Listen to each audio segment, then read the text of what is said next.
Mantenga su Biblia, por favor, abierta en este texto de la palabra, 1 Corintios capítulo 8, que empezaremos a meditar en esta tarde. Este capítulo, en este capítulo tardaremos o usaremos dos predicaciones, ahora y la próxima semana, para tener la idea completa del apóstol Pablo al respecto de este tema, que es un tema muy importante, es tema determinante para nosotros hoy día también, y hemos de verlo entonces a partir de la inspiración del Espíritu Santo al apóstol al escribirlo. Solamente contextualizamos muy rápidamente. Nosotros sabemos que el apóstol Pablo está recibiendo correspondencia de los corintios, de la iglesia de Corinto, una iglesia mezclada, ¿no?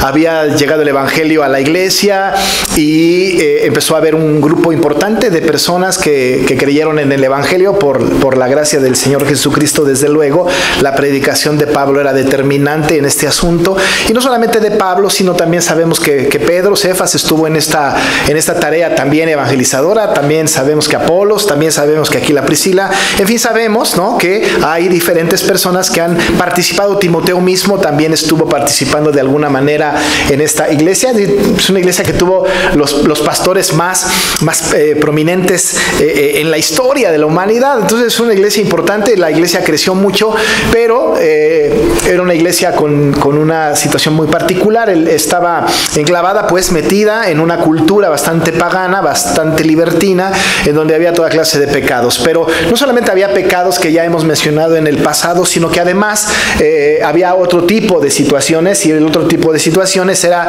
que era una iglesia que tendía mucho a la idolatría, tendía mucho a la adoración a otros dioses. Aparentemente tenían muchos dioses. Acuérdense ustedes que la influencia del mundo helénico de su época, la influencia de Atenas, que no estaba lejos de ello, esta cultura griega, esta cultura llena de dioses, era como muy influyente en la vida de las personas, influía tremendamente en la vida de la iglesia de los corintios. Tenían dioses prácticamente para todas las circunstancias. Entonces era una iglesia que pues estaba llegando personas de diferentes partes convertidas.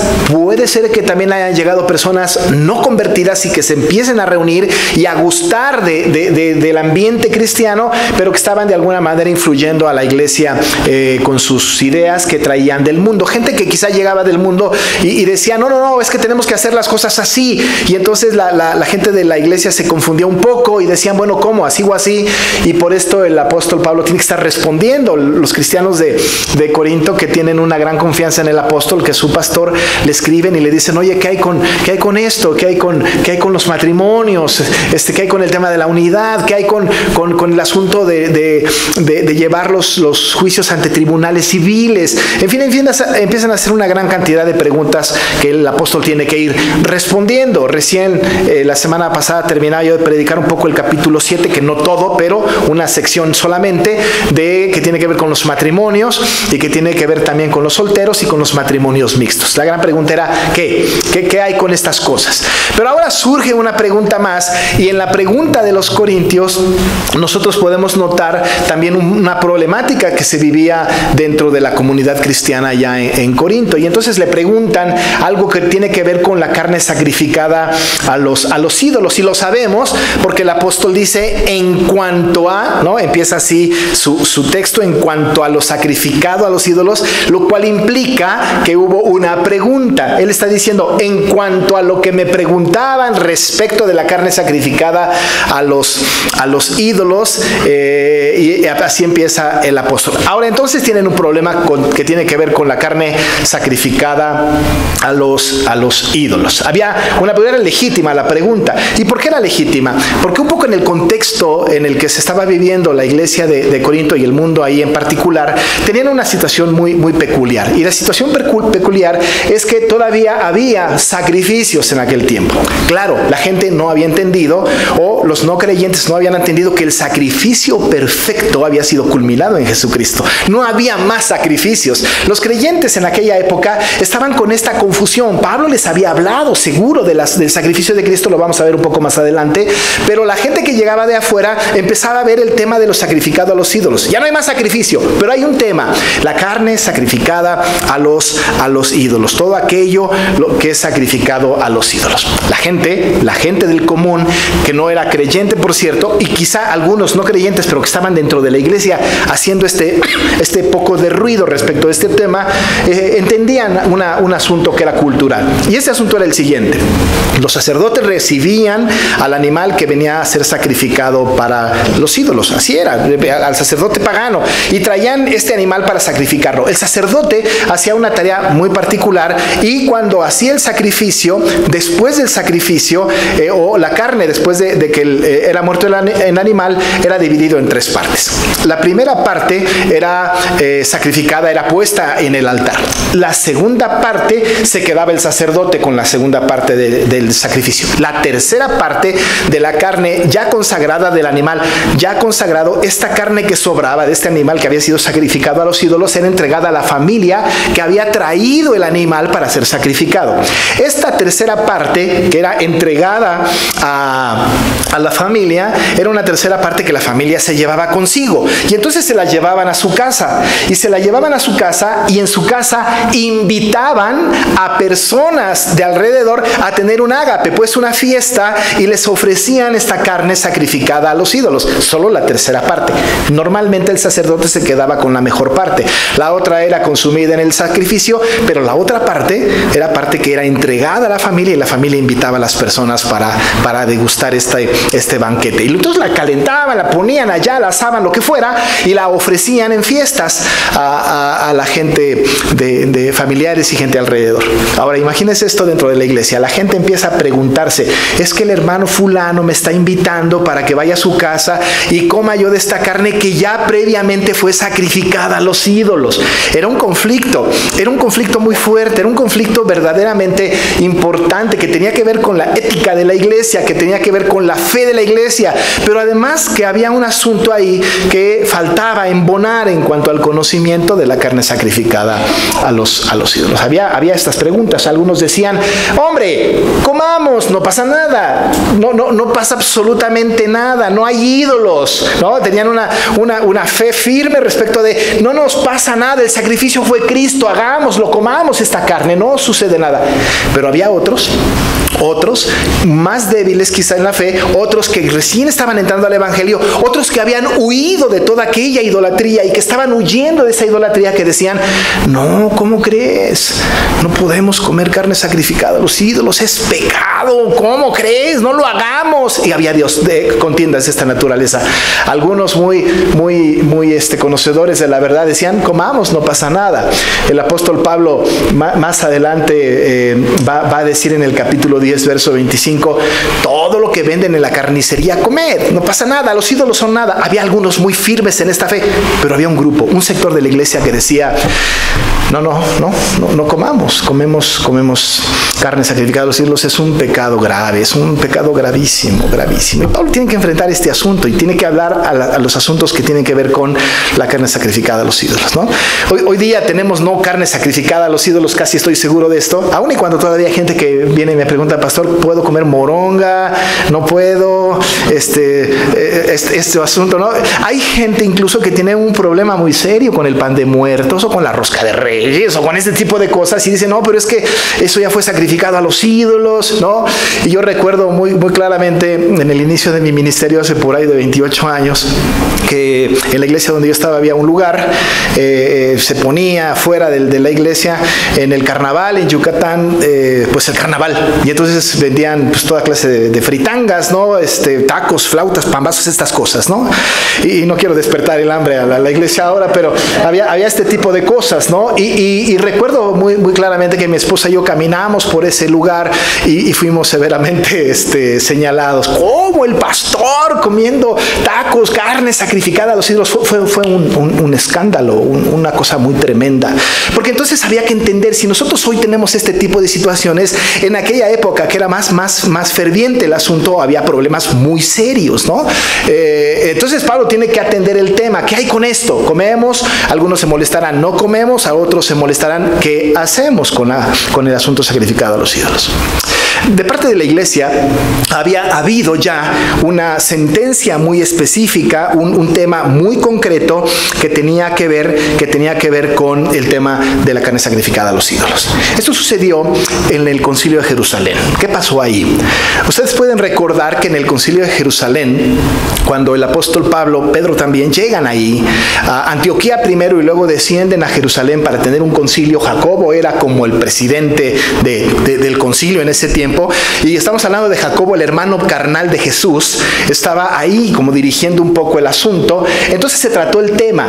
Pablo a los Gálatas nos da un poco de luz respecto del asunto y dijo que con Pedro tuvo un problema muy fuerte, porque dice el apóstol que Pedro estaba obligando a judaizar a los gentiles y ¿cómo puedes hacer esto? Y luego te sientas con ellos y luego lo niegas. Tuvieron un conflicto. El tema era que los gentiles que venían al evangelio, que los gentiles que creían en Cristo, entonces se les estaban imponiendo cargas como circuncídate. O sea, qué bueno que eres cristiano, que ya creíste en Cristo, pero primero tienes que pasar por ser judío para que después puedas ser cristiano. Era como un retén. Es decir, no puedes ser cristiano si no puedes ser antes judío, porque el Señor está salvando a los judíos. Para ser cristiano tienes que ser pues judío. Este era el que no se decía, pero era el entendido. Así que entonces venían al evangelio y les decían los judaizantes: ¿sabes qué? Qué bueno que vienes a Cristo, ¿no? Está bien, pero tienes que cumplir con los rituales. Y uno de los rituales es la circuncisión. Otro es el cumplimiento de la ley. Y otro, entonces les imponían cargas. Se discute en el Concilio de Jerusalén, y entonces en el Concilio de Jerusalén hay un decreto que Jacobo va a comentar con ellos, ¿no? Y les dice: porque ha parecido bien al Espíritu Santo y a nosotros no imponeros, dice Jacobo, ninguna carga más que estas cosas necesarias, dice Jacobo, ¿no? Que os abstengáis, dice él, de la carne, os abstengáis de lo sacrificado a ídolos, de sangre, de ahogado y de fornicación, de las cuales cosas, si os guardareis bien haréis, pasadlo bien. Es el decreto. Salió del Concilio de Jerusalén y Pablo y Bernabé y por ahí después Silas también tuvieron que llevar este comunicado y decirle a los gentiles que se estaban convirtiendo: oigan, tienen que abstenerse de lo sacrificado a los ídolos, de sangre, de ahogado y de fornicación. Ese decreto había salido. Los cristianos, pues, a partir de ahí se toman de este decreto, ¿no?, que está en la Biblia, y entonces empiezan a decir: hoy hay un acuerdo del concilio en Jerusalén en donde dice Jacobo, que era muy importante en la iglesia de aquella época, y luego traído por el apóstol Pablo, que nos abstengamos de lo sacrificado a los ídolos. Y dentro de la iglesia hay gente que está comiendo carne sacrificada a los ídolos. Pablo, ¿qué hacemos? ¿Comemos o no comemos? Y entonces el apóstol va a tener que resolver este asunto de una manera, como él acostumbra, bastante centrada en Dios. Entonces dice, en cuanto a lo sacrificado a los ídolos, dice Pablo: sabemos que todos tenemos conocimiento. Muy importante esto. Dice él: al respecto, sabemos que todos tenemos conocimiento. La pregunta es: ¿qué conocimiento? ¿Qué tipo de conocimiento? ¿Qué es lo que sabemos? A nosotros nos llega la carta y le diríamos a Pablo: ¿qué es lo que tú supones que nosotros sabemos? ¿Qué es lo que sabemos? Porque lo que tenemos de primera instancia, o la noticia que tenemos por el concilio en Jerusalén, es que nos abstengamos de lo sacrificado a los ídolos, que nos abstengamos de sangre, de ahogado y de fornicación. Esto lo sabemos. Pero ¿qué hay detrás de esto? ¿Qué es lo que sabemos? Dice el apóstol: sabemos que todos tenemos conocimiento. Nos queda claro. Al principio de la predicación de la serie a los Corintios, hablábamos del versículo 5 del capítulo 1, en donde Pablo los reconoce a ellos y les dice que ellos tienen toda palabra y toda ciencia.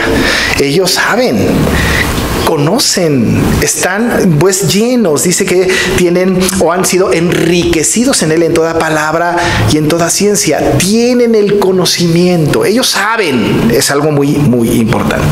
Pero lo que Pablo está refiriendo se lo va a decir más adelante respecto del conocimiento que los corintios tienen. Y este es el conocimiento que tienen. Verso 4 dice, y nos orienta un poco en esto: acerca pues de las viandas que se sacrifican a los ídolos, dice Pablo, sabemos. Entonces, ya ha dicho en el versículo 1, sabemos que todos tenemos conocimiento. Y en el 4 dice entonces, al respecto de estas viandas, sabemos que un ídolo nada es en el mundo y que no hay más que un Dios. Esto sabemos. Una verdad absoluta que los corintios tienen que saber es que lo sacrificado a los ídolos, las viandas sacrificadas a los ídolos, no están por encima de Dios, sino que Dios está por encima de las viandas, por encima de lo sacrificado a los ídolos. El Señor determina, el Señor establece que Él está por encima de cualquier cosa de esta naturaleza. ¿Recuerda usted la visión de Pedro? Cuando Pedro antes de ir a visitar a Cornelio, el Señor ha tenido una visión con él y le ha bajado aves y animales prohibidos para que coman, y el apóstol tiene que decir, no, yo no puedo comer eso, ninguna cosa impía corrompida he traído a mi boca, no lo puedo hacer. Y el Señor le dijo, no, que no llames inmundo lo que Dios ha limpiado. El Señor es capaz de limpiar cualquier cosa porque Él es Dios. No podemos nosotros entonces ni siquiera suponer, y los corintios suponer, que el Señor va a prohibir algo, ¿no?, que no tiene un valor espiritual para la vida de los cristianos. Y entonces está diciendo él, esto es lo que sabemos. Un ídolo nada es, absolutamente nada es en el mundo, y no hay más que un Dios, dice el apóstol. Y continúa en el 5, pues aunque hay algunos que se llaman dioses, y esa es una manera despectiva de llamar a todos estos falsos dioses, sea en el cielo o en la tierra, como hay muchos dioses y muchos señores. ¿Sí? Esto sabemos. Sabemos que un ídolo nada es en el mundo y que no hay más que un Dios. Esto sabemos. Pero hay otra cosa que también sabemos, dice el apóstol en el verso 6. Para nosotros, sin embargo, solo hay un Dios, el Padre, el cual proceden todas las cosas, y nosotros somos para Él, y un Señor Jesucristo, por medio del cual son todas las cosas, y nosotros por medio de Él. Dios, Jesús, están por encima, dice la palabra, de todas las cosas. Y de Él proceden todas las cosas. Aún esta carne que había sido antes sacrificada a los ídolos, que por cierto son nada. Ahora piense un poco esto. Si alguien ofrece sacrificio a un ídolo, pues está haciendo un sacrificio vacío, porque los ídolos son nada. El único daño moral es en el corazón del creyente, que está desviando su atención hacia algo que no existe, hacia algo que no tiene función, hacia algo que no tiene vida. El apóstol le va a llamar a estos espíritus mudos, ídolos mudos. No hablan, no oyen, no hacen absolutamente nada. El mal está en el corazón del hombre, y no tanto en el hecho mismo de un ídolo, que el ídolo, dice la palabra, es nada. El grupo de creyentes que estaba diciendo, comamos, no pasa nada, ¿no? Comamos, hombre, no pasa nada. Ya ven lo que está diciendo el apóstol Pablo. Los ídolos son nada. No pasa nada. Vamos a comer. Pero entonces Pablo, astutamente, sabiamente, escribe el verso 7, en donde dice, pero no en todos hay este conocimiento. Porque algunos, habituados hasta aquí a los ídolos, comen como sacrificado a ídolos, y su conciencia, siendo débil, se contamina. Entonces aquella fracción de la iglesia que decía, vamos y comamos, vayamos y hagamos, no pasa nada. Ya lo dijo el apóstol Pablo. Pablo les está diciendo, no en todos hay este conocimiento. Algunos habituados hasta que a los ídolos comen como sacrificado a ídolos, y su conciencia siendo débil pues se contamina. Está diciendo, hay personas débiles. En este mismo capítulo más adelante, el apóstol va a tener que decir que por amor a los débiles deberíamos de dejar de comer carne sacrificada a los ídolos, pues, por amor a los débiles. Incluso él dice, yo como carne, pero por amor a ellos, en el último versículo del capítulo 8 dice, no comeré carne jamás. Jamás, porque hay algunos que no tienen este conocimiento. Su conciencia siendo débil se contamina. La fracción de los débiles, aquellos que dicen no comamos carne sacrificada a los ídolos, dicen sí, Pablo, así debe de ser. Pero tenemos este conflicto. Es un conflicto, pues, que tiene que ver con la fracción que dice comamos porque los ídolos a nada, y por otro lado está la fracción que dice no comamos porque nos contaminamos y pecamos terriblemente contra Dios.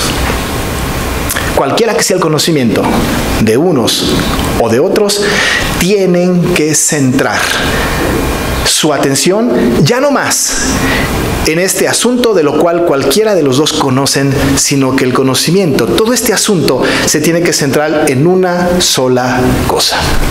Y esta sola cosa sobre la que tiene que estar centrada la atención de los que dicen no y de los que dicen sí es el amor. Qué cosa, ¿no? Y el apóstol está preparando el terreno porque va a escribir el capítulo 13. Pero el amor es fundamental en el asunto. Y entonces va a decir, en el verso 8, en el capítulo 8, verso 1 al final, el conocimiento envanece, pero el amor edifica. Yo parafrasearía y diría, por encima del conocimiento que envanece está el amor que edifica. ¿Tú crees que no debemos de comer? ¿Tú crees que sí debemos de comer? Es difícil ponernos de acuerdo. Tú, maduro, tienes que ser paciente con los débiles. Tú, débil, tienes que venir al conocimiento de la palabra y entender más el evangelio. Pero como no se puede resolver, y este no es el problema que quiere resolver el apóstol, dice, por encima del conocimiento que envanece está el amor que edifica.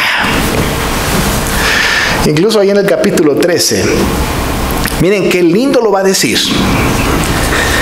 Y si tuviese profecía, dice el apóstol, y entendiese todos los misterios y toda ciencia, es decir, que conociera todo, y si tuviere toda la fe de tal manera que traspasase los montes y no tengo amor, nada soy. Nada soy. Aquellos cristianos pues maduros que creían que tenían el conocimiento absoluto de la Escritura y que habían entendido el misterio de Dios en profundidad y que tenían todas las verdades a flor de piel con todo el celo que les caracterizaba, estaban imponiendo cargas a los débiles. Pues tenían toda profecía, toda ciencia, conocían todo, pero no tenían amor. Y sin amor, nada eran. Y el apóstol, bajo este principio, estaba diciendo que por encima del conocimiento que envanece, ese conocimiento que ensoberbece, ese conocimiento que va por encima de la fe y del amor, cuando esto sucede y no hay amor, no está funcionando nada. No es importante si comen o no carne sacrificada a los ídolos. Lo importante es que el conocimiento de unos y de los otros está poniéndolos en un choque, los está trayendo en una dificultad, y lo que hace falta entre ustedes, dice el apóstol, es el amor. Es el amor. No estoy diciendo con esto que no hay que tener conocimiento. El conocimiento es bastante importante. Ustedes recuerden que en el profeta Oseas, ¿no?, está diciendo allá el Señor, mi pueblo pereció por falta de conocimiento. Tenemos que conocer, tenemos que estudiar, tenemos que empaparnos de la palabra. Por supuesto que sí, pero este conocimiento que nosotros tenemos debe de ser ejercido en amor, debe ser paciente, debe de ser un conocimiento que pueda abarcar a todos independientemente de que el otro piense de manera equivocada que yo o contraria a mí. Pero ¿cuántos cristianos no hay que su conocimiento los ha llevado a un punto en donde se convierten en los que juzgan a todos? De los que determinan y califican a todos. Yo sí conozco, yo tengo muchos años en la iglesia, yo soy pastor, yo soy teólogo, yo lo que sea. Este conocimiento mío es superior, por lo tanto soy el que tiene la razón. Ustedes están equivocados y la palabra dice aquí y la palabra dice allá y tienen razón. Pero no hay amor. No hay amor. Dice el apóstol, ¿saben qué? Ustedes que saben mucho y los que tienen un conocimiento que también creen que saben mucho, por encima del conocimiento que envanece está el amor que edifica. Este amor es el que tiene que prevalecer en la vida de los corintios. Ya no es tan importante si comen o no comen carne sacrificada a los ídolos. El apóstol va a dar un discurso maravilloso en el capítulo 10 respecto de este asunto. No es tan importante esto. Pueden comer, no pasa nada, absolutamente nada. Pero por supuesto que va a haber principios. Lo vamos a ver el próximo domingo. Si yo estoy habituado a esto y tengo un conocimiento de que no es nada, entonces lo voy a hacer, no importa si mi hermano débil tropieza. No. Cuando hay amor, yo soy capaz de renunciar a eso por amor a ti. Allá donde yo era pastor en Playa del Carmen había una circunstancia. Había algunos hermanos que les gustaba no comer carne sacrificada a los ídolos, porque allá pues hay mucha comida que puede ser tipificada como carne sacrificada a los ídolos, pero les gustaba tomar cerveza. Ahora, no es carne sacrificada a los ídolos ni bebida sacrificada a los ídolos, ¿no es cierto? Ahora, algunos me decían, pastor, pero en la Biblia no hay absolutamente nada que diga no tomarás cerveza. No hay. Y entonces apelan al principio normativo, ¿no? El principio normativo dice, si la Biblia no lo prohíbe, entonces lo permite. Y entonces vamos a hacerlo. Pero resulta que algunos hermanos se escandalizaban por eso. ¿Qué hay que hacer? Hermanos que les gusta tomar cerveza, por amor a ellos, ni público, ni privadamente tomes más cerveza. Ay, pastor, pero lo voy a hacer a escondidas. Si lo haces a escondidas, ya no es de fe. Porque cuando el tema del amor está imperando, por amor al débil, por amor a mi hermano que no ha entendido esto, a pesar del conocimiento que yo tengo de que la palabra no lo prohíbe, solo por amor a mi hermano débil, no, dice Pablo al final, no comeré carne jamás. Jamás. Y jamás implica en lo público y en lo privado. Jamás. ¿Qué cargas, no? ¿Qué cargas para nosotros, no es cierto? Porque ciertamente nosotros tenemos esta condición ahora. Si yo supiera que a usted le escandaliza cualquier cosa que tenga que ver con supuestos sacrificios a los ídolos, mi responsabilidad cristiana, como una persona que tiene conocimiento de lo que dice la palabra, pero que por encima de esto está el amor, renunciaría a esto por amor a ustedes. Porque el conocimiento envanece, pero el amor edifica. Algunos dicen, sí, pero sigo sin convencerme, pastor, porque yo sí sé. Y yo estoy obligado a hacer lo que la palabra dice. No importa que los demás... O sea, que madure, ¿no? Ya madure, ¿no? Pues, y dice el versículo 2. Y si alguno se imagina que sabe algo, aún no sabe nada como debe saberlo. Si alguno dice es que yo sí sé, no sabe nada, dice el apóstol. Si alguno se imagina que sabe algo, aún no sabe nada. Recién el apóstol en el capítulo 3 nos había dicho, Nadie se engaña a sí mismo. Si alguno entre vosotros se cree sabio en este siglo, hágase ignorante para que llegue a ser sabio. No se trata, pues, de contender, le está diciendo Pablo a los corintios, respecto de quién tiene la razón. Astutamente, el apóstol no entra en el terreno de quién tiene la razón, si los que comen o los que no comen, si los que condenan o los que no condenan. Lo que está diciendo es que todos los dos, el conocimiento muy frío de los débiles o el conocimiento muy profundo de los maduros, ese conocimiento está generando un conflicto dentro de la iglesia respecto de este tema de la carne sacrificada a los ídolos.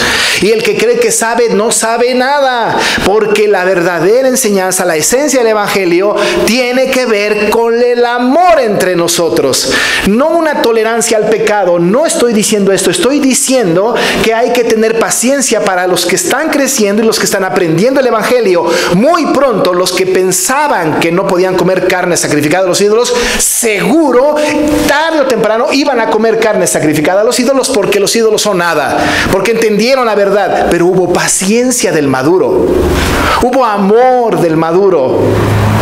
No todos maduran a la misma velocidad. Hay personas débiles, hay personas que todavía no entienden. Por amor a ellos, mi conocimiento lo dejo a un lado y por amor a ellos tengo paciencia para que puedan entender el evangelio. Porque el que se imagina que sabe algo, dice el apóstol, dice aún no sabe nada. Pero Dios se agrada de aquel que, conociendo algo, por amor, es paciente. Pero si alguno ama a Dios, dice el verso 3, si alguno ama a Dios, es conocido por Él. Si alguno ama a Dios, es conocido por Él. Solamente en Dios está el conocimiento y la sabiduría infinita. Ni usted ni yo tenemos el conocimiento que deberíamos de tener. Usted y yo no tenemos ni idea de lo insondable de sus caminos, de lo inescrutable de sus juicios. ¿Quién entendió la mente del Señor? ¿O quién fue su consejero?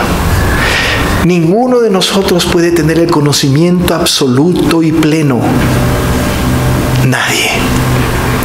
Pero si no lo podemos tener, lo que debe de imperar en las relaciones cristianas es el amor, en donde todos nos comprometemos a tener el conocimiento que el Señor tiene para nosotros. El conocimiento es absolutamente necesario, pero cuando envanece y opaca al amor, es inservible. Nada somos. Así que el apóstol le va a decir a los corintios: los ídolos son nada, pero eso no es lo importante. Lo importante es que entre ustedes haya amor. Y va a dejar esta frase para que quede perpetuada en la vida de los corintios. Por encima del conocimiento que envanece está el amor que edifica. Así que somos una comunidad de amor nosotros, ¿no es cierto? Y tenemos que movernos en este ámbito de amor. Sí, yo sé que hay algunos hermanos débiles, pero ¿qué cree? Que cuando usted piensa que alguien es débil, quizá el más débil sea usted. Así que pensemos bien, por encima del conocimiento que envanece está el amor que edifica. Oramos. Con temor y temblor, Señor, nos acercamos siempre a tu palabra pensando: háblanos, dirígenos. Nosotros queremos, Señor, conocer más y más y más de tu palabra, empaparnos de ella. Pero no queremos que esto nos envanezca. Al contrario, entre más conozcamos de tu palabra, ser más humildes. Porque nosotros queremos un conocimiento que no envanezca, sino un conocimiento que lo utilicemos para la gloria de tu nombre. Un conocimiento que utilicemos, Señor, para la edificación de la iglesia.